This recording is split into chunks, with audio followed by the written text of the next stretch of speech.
You want to know how fast life can turn from peaceful to pure chaos? Try telling an HOA they can't have your bridge. Go ahead.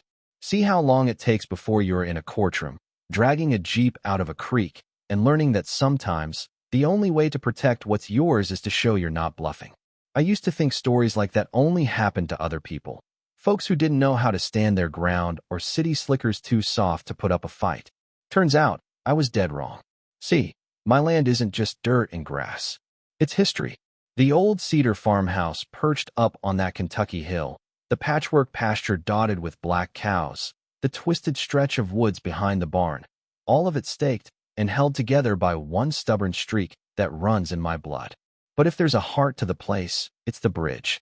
My grandfather built it back in the 70s, laying Appalachian oak across steel beams he scavenged and welded together himself. Folks used to say it'd outlast the creek itself. It's the only way in, the only way out. No backup, no easy workaround, and sure as hell not for public use. I didn't have trouble with anybody until Echo Vista sprang up across the creek. Out of nowhere, 27 little boxes popped up, all solar panels, bamboo fencing, and enough self-righteousness to choke a mule. HOA run, obviously. The kind of place where they send you a letter if your wind chimes are too loud or your mailbox leans left. So when a crisp envelope showed up, smelled like it had spent too much time near a perfume counter, I should have just tossed it in the burn pile. But I'm polite, so I opened it. Inside was this request, real sweet and formal. They wanted to discuss the potential use of your bridge as a secondary community exit for safety and regional accessibility. You know what that is? That's lawyer speak for, we want your stuff, and we're going to pretend it's for your own good. I wrote back, pen, not email. No, not interested. Private land. Have a nice day. Didn't work. 2 weeks later, new letter. This one from a law firm, and the tone had shifted. They started tossing around words like prescriptive easement, hinting they'd try to force me to share the bridge if I didn't cooperate. Suddenly, it wasn't a neighborly chat. It was a threat. I called up my buddy Dale, a real estate lawyer with a knack for finding the fine print nobody else reads. We combed through every record and deed. My bridge was 27 feet inside my property. No public claim, no shared road, no gray area. But Dale warned me, if I let even one person use that bridge without a fuss, the HOA could claim historic access. That's how people lose land, not with guns or threats, but with paperwork and precedent. So I started locking things down. Put up big metal signs, private property, and no trespassing at both ends. Blocked the far side with an old shipping container, just enough so nobody's Prius could slip through. Even caught a man bun type from their side snapping photos. When I told him to clear off, he mumbled something about environmental hazards and scurried back to his SUV. Next day, saw him chatting with a short blonde with aviator glasses and a clipboard. Had to be Karen, the HOA president. You could spot the type a mile away. Polite, poised, convinced the world spins just for her. Didn't take long before she came herself. Pulled up in a spotless Jeep, smile so tight it looked painful. Started talking about mutual benefit, community spirit, all that. I let her talk. Then I told her flat out, no deal. The bridge is mine. She blinked, probably not used to folks telling her no, but I could tell she wasn't backing down. People like her don't. They just change tactics. Next morning, I find a laminated sign zip-tied on their side of the creek. Temporary community detour, authorized by Echo Vista HOA, with arrows right at my bridge. Not even a phone call. Just decided my land was theirs to direct traffic over. I ripped the sign down, called Dale again, asked if blowing up the bridge would solve the problem. He laughed, but drew up a cease and desist instead. Document everything, he said. They're building a case. So I did. I went full rural Rambo. Trail cams, motion sensors, surveillance DVR rigged under the porch. 4 bullet cameras, 2 at each end, 1 on the approach, 1 watching the gate. I even spray painted, "You are being recorded," across the bridge in yellow. Started logging every attempted crossing. Yoga mom in a Tesla delivery van, even a bike-riding idiot at 2 a.m. I got him all on tape. By now, the HOA was getting braver. Karen came back, this time with 2 guys in lanyards, snapping photos, measuring distances, drawing little maps. I didn't bother walking over. Just stood on my porch, phone out, letting them know they were being recorded. Dale confirmed what I was already thinking. They were trying to prove the bridge was a public path. If the zoning board bought it, I'd be fighting for my own land in court. But life, you know, it never throws one thing at a time. That morning, Catherine, my wife, collapsed in the kitchen. Clutching her chest, couldn't breathe. I grabbed the emergency nitro, called 911, gave them directions, told them to take the bridge.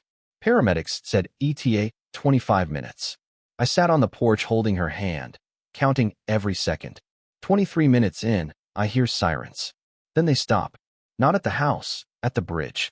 I run down and see the Jeep, Karen's, parked sideways, blocking the bridge, hood up, windshield scribbled with "Call me. We need to discuss access." Not a soul in sight. Ambulance stuck, paramedics looking at me, one asking if I can move the vehicle. I don't answer. I just run for the John Deere, fire it up, throw a tow chain on the Jeep's rear axle, and yank it straight into the creek. Whole thing lands with a crash, water flying, mirror snapping off. Bridge clear. Paramedics rush in, get Catherine loaded, and peel out. I'm left alone on the bridge, hands shaking, heart pounding so loud it drowns out the birds. 20 minutes later, the phone rings, unknown number.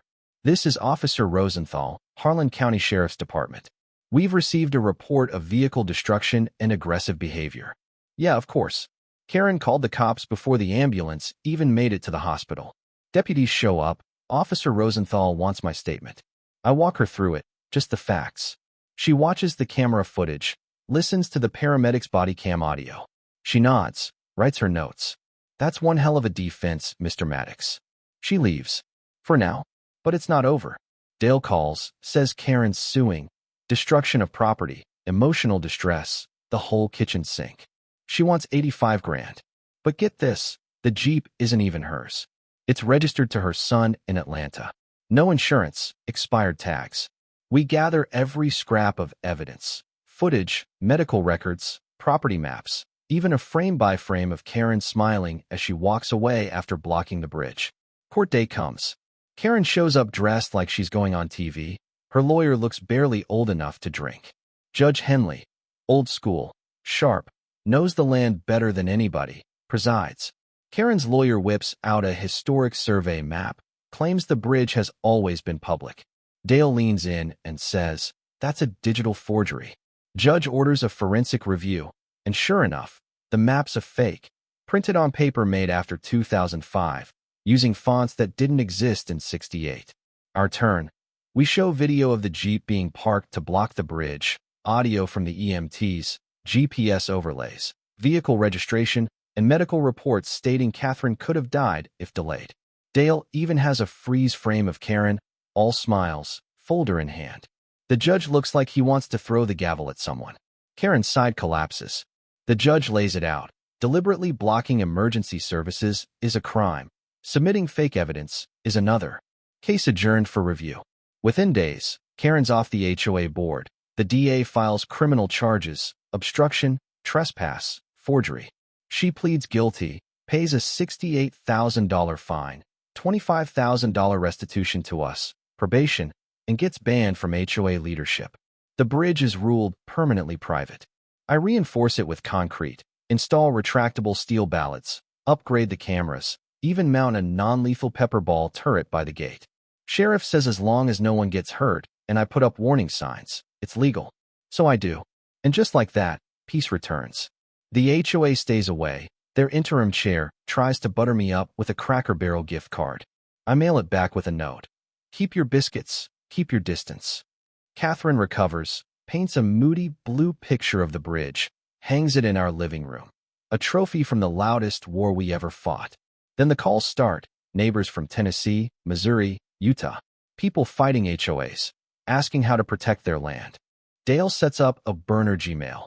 And suddenly, I'm advising folks on surveillance, signage, how to stand your ground without firing a shot.